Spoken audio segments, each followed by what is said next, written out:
Let me bring in Huffington Post senior reporter and environment and energy editor Kate Sheppard. We're also joined by NBC meteorologist Bill Cairns. Good morning to both of you. Kate, why this report now? What's the White House push about?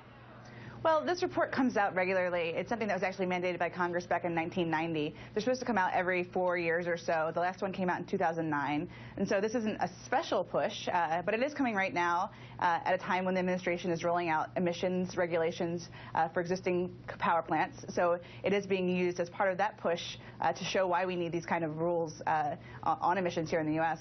Bill, we highlighted some of the warnings outlined in the report. What details caught your attention? It's all about water, Chris. The ones that don't have it are going to have even less of it, and the ones that do have it will have even more. As far as the findings, they're claiming urgent action is needed now, but they didn't actually say what actions we need to take. As far as the forecast, about 2 to 4 degrees on average over the next century. So, in other words, picture in December it being about 2 to 4 degrees warmer, which many wouldn't complain about. But then when you go in the summertime, 2 to 4 degrees warmer would be a little bit worse.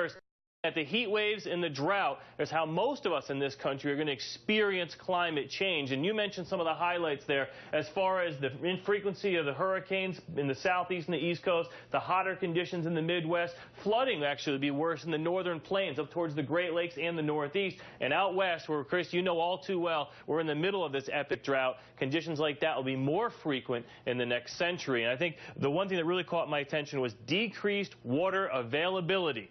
That's going to be the key over the next 100 years, trying to find clean, fresh water. Yeah, and in fact, Kate, to that point and to some of the others, the White House is pushing the fact that this is the most comprehensive report that they've ever done before, that it has the most science in it that they've ever had. And they have a kind of a new strategy. They're hosting these one-on-one interviews with national and local meteorologists, including the Today Show's Al Roker. So what's behind all of that? Well, I think what they're trying to do with this report is really make the science in there relevant to people and to their communities. You can have a big report that has these broad strokes about what climate change might mean, but what matters to people most is what happens in their community. So does it mean sea level rise and coastal flooding in my community, or does it mean wildfires in another community? And so the point of getting out there and doing this outreach is to show people that's relevant to them and to make it connect with them on a meaningful level. Let me play something from Morning Joe this morning. This is the Republican Senator John Thune. I'm not denying that. I'm simply saying that the debate ought to be, what are we going to do about it and at what cost? And you have to do it in a way that doesn't completely crush the economy and destroy jobs for a lot of people in this country when the environmental gains are going to be very, very minimal, because you still have a world that is not going to play by the same rules that we play by.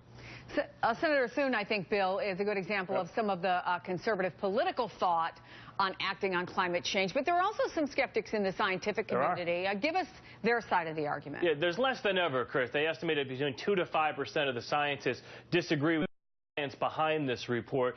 Some of their thinking is that our temperature records and our satellite data collection really only goes back to the 50s and the 60s, and that's a pretty small sample size when you consider how long we've been on this planet. They also will claim that since 1998, the whole globe over the last 16 years really hasn't warmed up that much. We've been kind of plateaued, and they're kind of saying, well, what's the deal with that? Everyone said with the CO2 emissions going up, remember the chart, why aren't the temperatures going up? Well, the people that made this report, the scientists, the committee, they're saying that has more to do with the ocean circulations. The ocean's been a little bit cooler, especially in the Pacific. Remember the word La Nina. And now we go into an El Nino. That should change, and it should warm the planet back up again. So that's kind of the arguments being made. But, Chris, there is the point to be made that, until we replace gas and oil, I mean, what are we really going to do about this? This is really just telling us what the symptoms are. It's not really giving us any solutions.